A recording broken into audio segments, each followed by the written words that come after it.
Alright guys, been a few weeks. I want to show you what I got going on here. Got a new heat exchanger. This is the Whipple heavy duty heat exchanger. Now this one, I found it on eBay for a good deal. It's missing a few parts, so I had to improvise and make it work.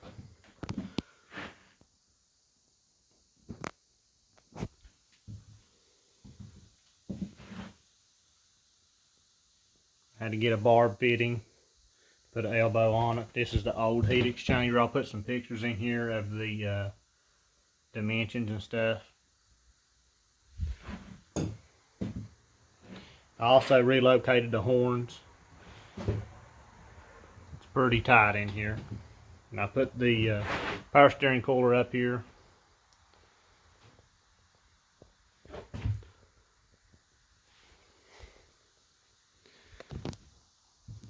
And also, I did get it tuned, but it is not finished.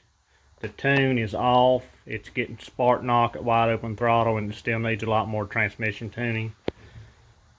But long story short,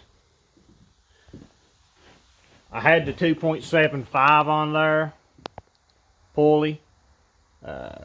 It was seeing insane IAT temperatures, talking 170 plus, and at that point it's pulling timing.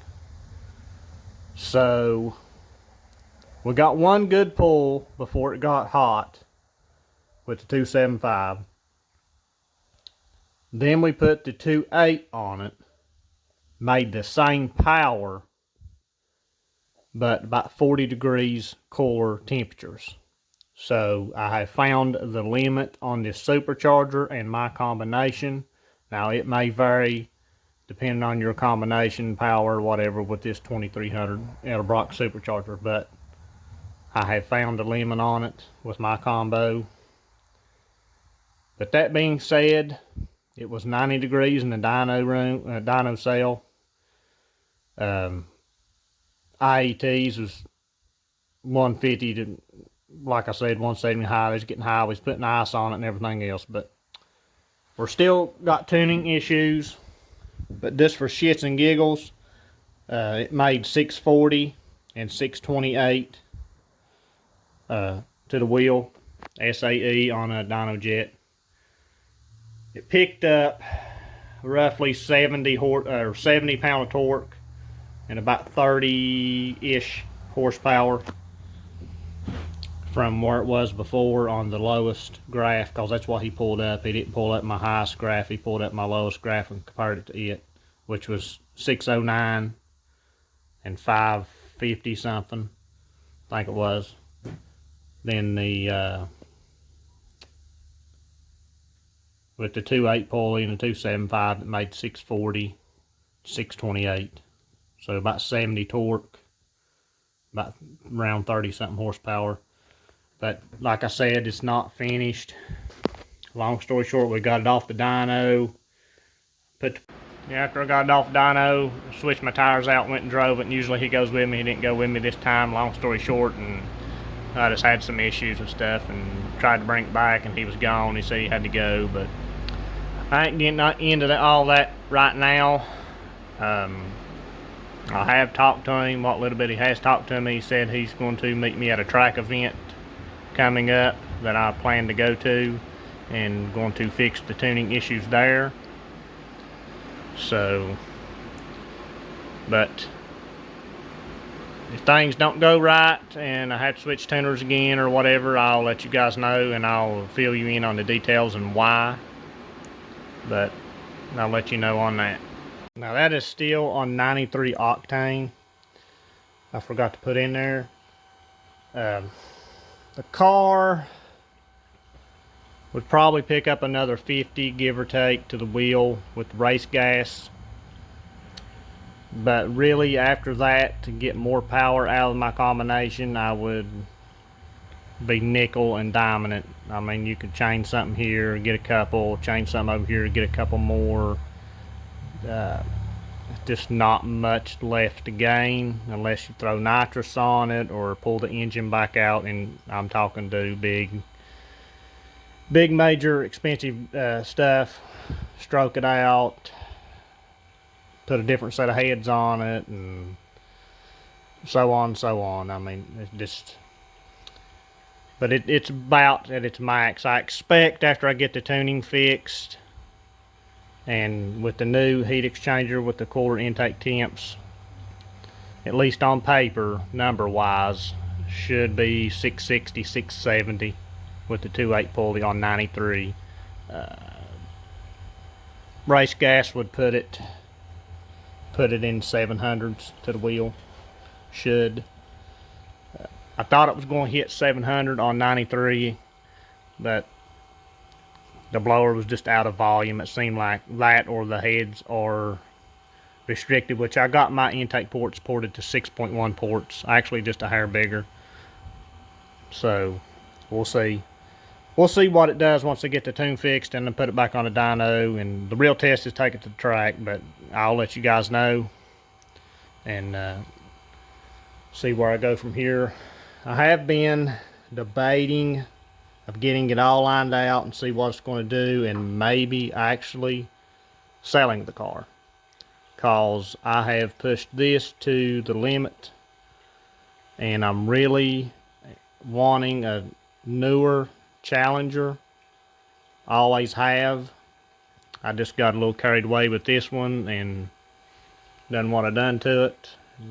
Supercharger and all this. I never tried to do a full-blown stroker on this and max it out. It started out, just wanted to do a cam, then I added nitrous, then I pulled the engine out, done rods and pistons, hogged the heads out even more, put a blower on it, made that work, and so on and so on. This is a pre-Eagle 08 Charger. I mean, I wanted to see what I could take it to. The limit was still it being stock 3.917 bore and stroke and everything. This is not a stroker. This is just forged pistons rod, stock crankshaft, the stock 5.7 crankshaft, stock transmission.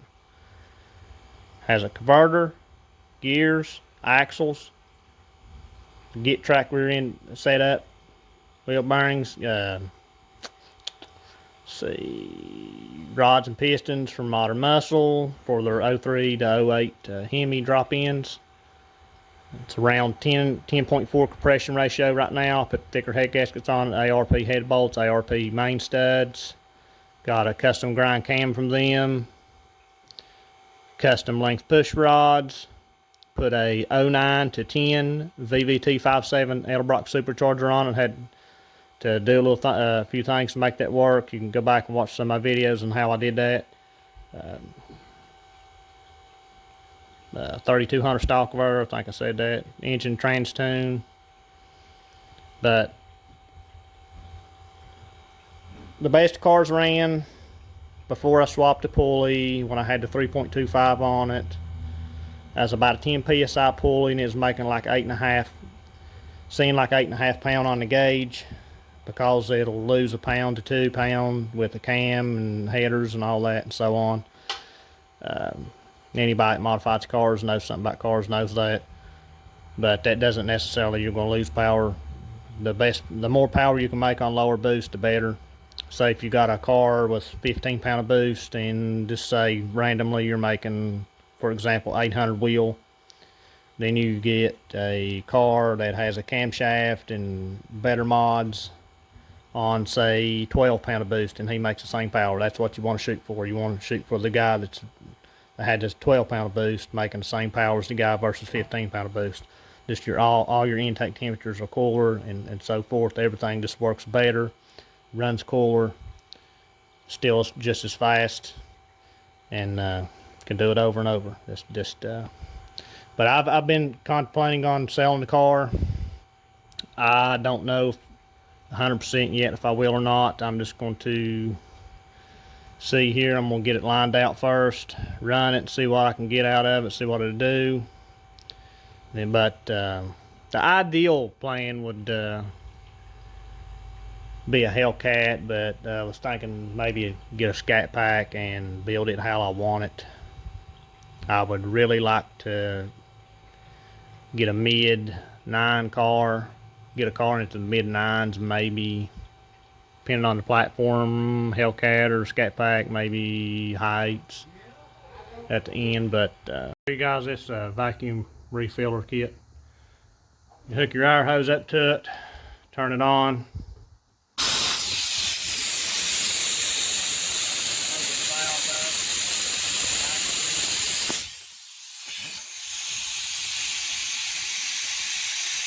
You see it pulling vacuum.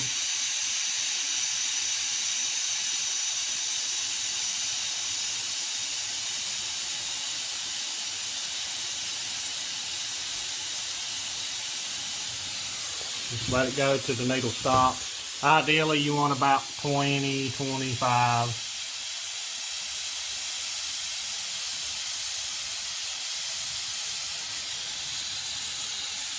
Sometimes you'll get some coolant coming out, so just make sure you got something to catch it.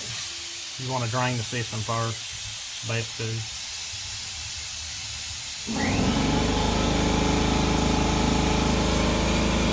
As you can see, it ain't moving no more. So we're going to close the valve. Turn the vacuum off. And turn the compressor off.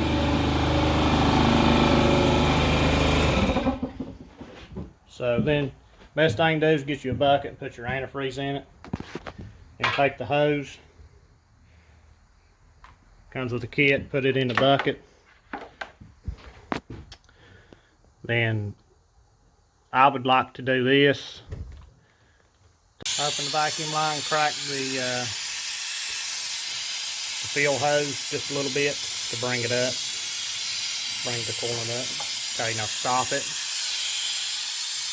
Close this valve, shut the air off, then just open the valve and let it fill. It'll fill up till it runs out, then you just take it apart and top it off, and it should get all the air out of the system.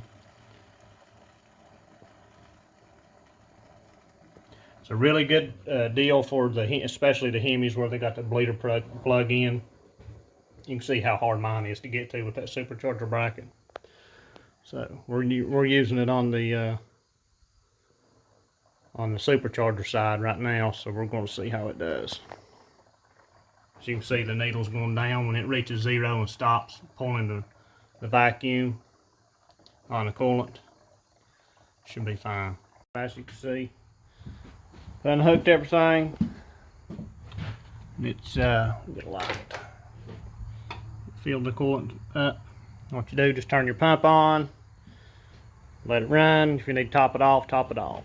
But that's just a quick rundown of the kit. Here's the kit. But just wanted to show you guys that would really come in handy in a lot of ways, especially on these Gen 3 Hemis where you got to take the bleeder plug out to get the air out of the coolant system. But I used it on my heat exchanger and supercharger coolant system. We'll try it out. There it is, guys, all back together.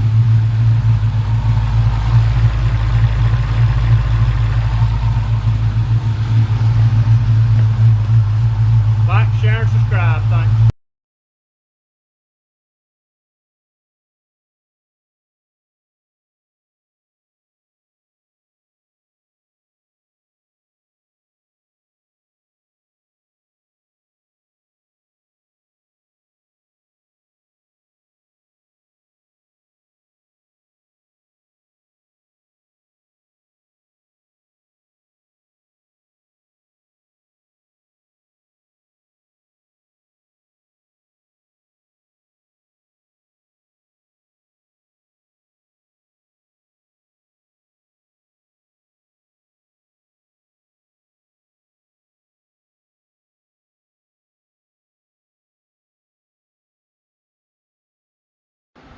Alright guys, got the heat exchanger on there and everything. Went and took it for a test drive and logged it on my scanner.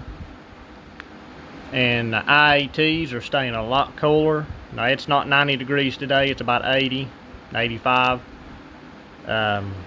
Staying low 100s cruising. And I did a few pulls up to hashtag 25 miles an hour, we'll say. And it gets up about mid-pull, about 150-ish, 140s, and the highest I seen it get was 160, and that was on a pretty good pull. So, but as soon as you let off a gas, I mean, it cools down almost instantly. And it seems to be running a touch better, but we still got a few tuning issues. It still picked up just a hair bit of spark knock, and threw a code. So we're going to get that addressed, hopefully, and see how that goes. But the heat exchanger definitely 100% seemed to help. And just want to let you guys know on that. But on another note,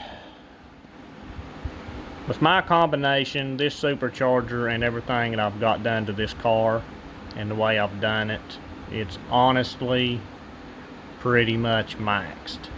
Now we're still on 93. I mean, there's still room there. We can do race gas or E85 and pick up 50, maybe a little more to the wheels. But that would be it, unless I dove into the engine and took it all back apart and changed something major, like done a stroker kit, bought an aftermarket set of heads and ported them and done it that way, sent the blower off and had it ported. But I have seen on a forum, because I've done a lot of research on this supercharger, and a guy ported his out and only netted like 10 horsepower, gained 10 horsepower. So they're really, the way the runners and stuff are designed on these blowers, it's really not much there. I mean, the guy from Edelbrock said around 14 pound of boost is max and like 18,000 RPM blower speed. That seems to be true, because the 2.75 I had on there, like I said, I mean, it was maxed, and it just seen high IATs, intake air temperatures, and put the 2.8 on it, made the same power. So that tells you it's not going nowhere else. That's all you're going to get, unless you throw nitrous at it or add race fuel or something so you can increase timing. But as far as boost wise, that's all I'm going to get out of it. And it's just being a big heat pump right now. That's what I've explained in the past. Once you get to the limit of what the blower is capable of in your combination, you're just making heat. That's all you're doing, creating heat. That's why I backed it back down to a 2.8 pulley. I had a 3.25 before. The 3.25 is roughly a 10 psi pulley on paper, and the 2.8 is a 12.5. I say 10.5. It's got just a touch of belt slip at top. It'd probably peak at 11. And the 2.75 pulley was hitting 11.5 psi. It had a touch belt slip too. It would probably do 13. So there you go. But as far as future plans for the car, I mean, I've done about everything I could do to it without spending thousands of more dollars to change everything in my setup. I never intended for this car to be where it is now. But we all do that. We always want more. And I'm not about to spend thousands upon thousands and turn this into what I really want when it's not the body style that I actually want to begin with. I mean, the car's paid off and I've done everything I've done to it, and that's the only reason I've done what I've done, just to see how far I can get it. But we're still going to get the tuning fixed, take it to the track, see what cause fall's coming up, and that's boost weather, and we'll see what we can get out of it. Quickest time to date so far with the old pulley combination was 1089 at 123, I think it was. But the best mile an hour it's done is a 126. And it usually averaged pretty much consistent 11.0s, unless it was real hot outside.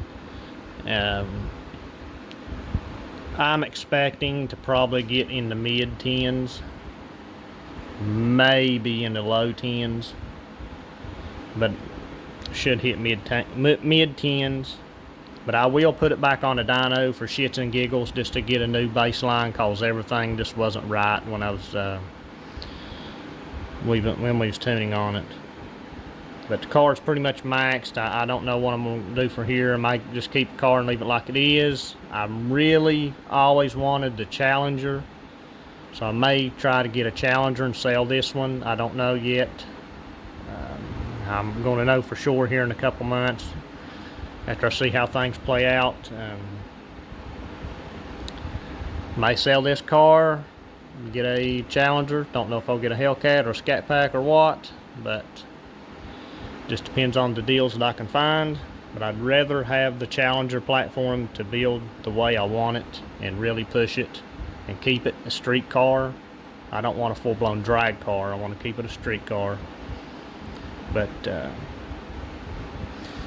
lot of people might think I'm crazy, but I'm just not the biggest fan of this body style. I mean, it looks good. I mean, don't get me wrong.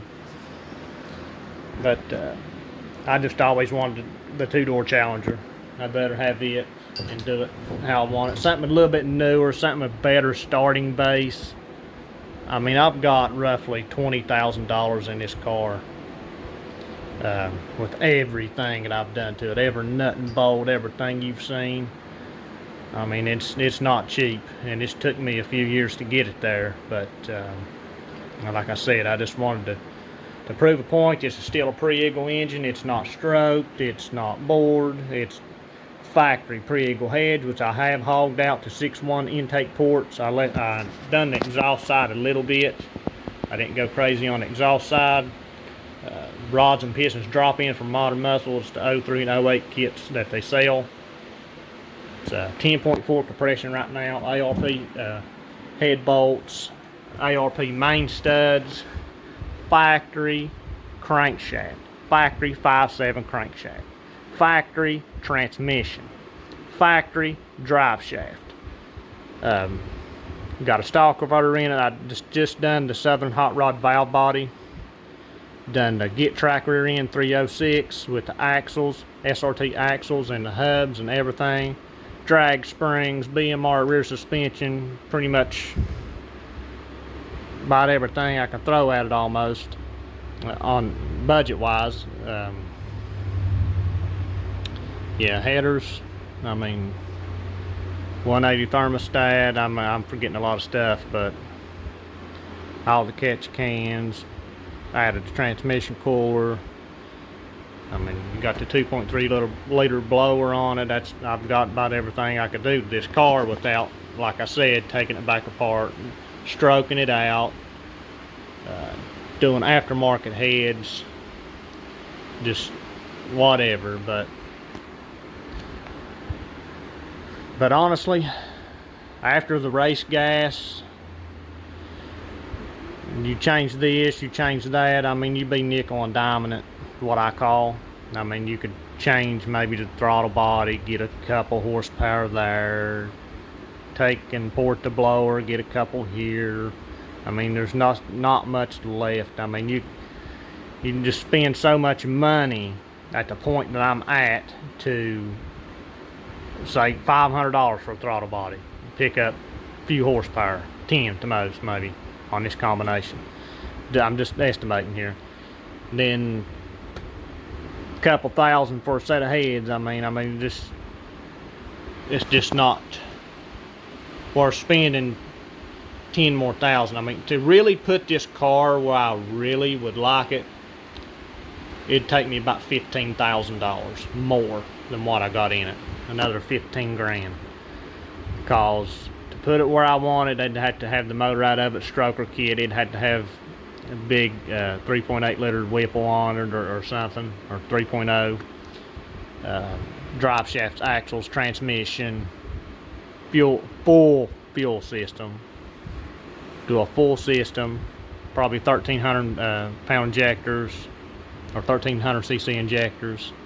I just had to change a lot of stuff to put it where I want it, and to do that and where I got it, it's a nice street car right now. I mean, hop in it and drive it and go. I just to put something where I really want it. I just like to have the Challenger. That way, that's the car that I actually want, and do it how I want and start it out how I want. Because I never intended to go this far. I bought this car back in 2016 as a daily driver for the wife, and started out with a few bolt-ons, done the cam, done a few cams actually, done the stall, done the gear, then added nitrous, took the nitrous back off, pulled the engine out, done the rods and pistons, and new cam and all that stuff, poured the heads even more, got the blower. Now I'm at this point, fuel system, got a petty garage drop-in pump, Demon injectors, all the suspension stuff, changed the hood and got wheels and tires, and it's where it is. And she don't drive it no more. Got her Jeep she daily drives, so it's turned into this kind of my play toy. I've always had fast cars and hot rods and shit, but just to put this where I want, I just better have the Challenger, because that's what I just like to have. But I don't know, time will tell. We'll see how it plays out. I may keep it, may not, and we'll just see. But that's all for this video. Like, share, and subscribe.